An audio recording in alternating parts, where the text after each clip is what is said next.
गैसें गैस के रूप में ही मौजूद रहती हैं, लेकिन जब इन्हें बहुत ज्यादा दबाव यानी हाई प्रेशर में रखा जाता है तो ये गैसें लिक्विड यानी तरल रूप में बदल जाती हैं। इसी वजह से हमारे घरों में जो सिलेंडर आता है उसके अंदर गैस तरल रूप में भरी होती है, और जैसे ही हम रेगुलेटर खोलते हैं ये तरल गैस दोबारा गैस में बदलकर पाइप के जरिए चूल्हे तक पहुंचती है और जलने लगती है। अब सवाल उठता है कि आखिर ये गैस बनती कैसे है। दरअसल एलपीजी को तैयार करने के दो मुख्य तरीके होते हैं।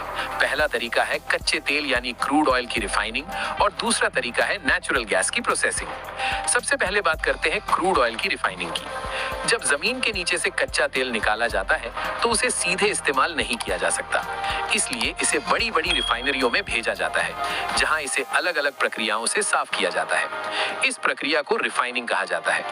रिफाइनिंग के दौरान कच्चे तेल को बहुत ऊंचे तापमान पर गर्म किया जाता है और फिर अलग अलग स्तरों पर ठंडा किया जाता है।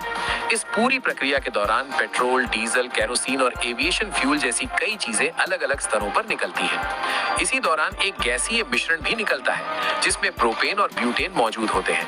आगे चलकर इसी गैस को प्रोसेस करके एलपीजी के रूप में तैयार किया जाता है।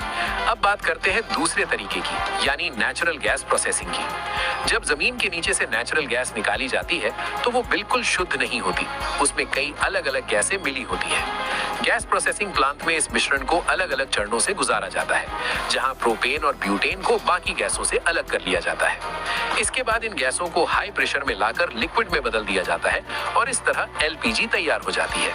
अब यहाँ तक तो समझ आ गया कि एलपीजी बनती कैसे है, लेकिन अब अगला सवाल आता है कि भारत में ये गैस आती कहाँ से है।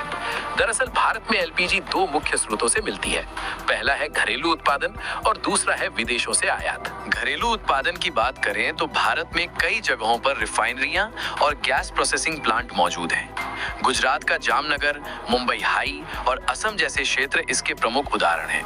इन जगहों पर एलपीजी का उत्पादन होता है जिससे देश की जरूरत का एक बड़ा हिस्सा पूरा किया जाता है। लेकिन भारत जैसे बड़े देश में एलपीजी की मांग इतनी ज्यादा है कि केवल घरेलू उत्पादन से काम नहीं चल पाता। सऊदी अरब, कतर और यूनाइटेड अरब अमीरात जैसे देशों से आती है।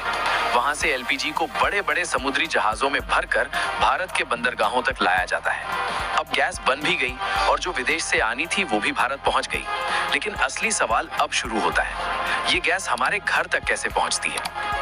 दरअसल रिफाइनरी या पोर्ट से हमारे किचन तक पहुंचने का इसका पूरा सफर एक व्यवस्थित सप्लाई सिस्टम के जरिए पूरा होता है। इस सफर को हम 4 मुख्य चरणों में समझ सकते हैं। सबसे पहला चरण होता है रिफाइनरी या इंपोर्ट टर्मिनल। यहाँ गैस तैयार की जाती है या फिर विदेश से आए जहाजों से उतारी जाती है।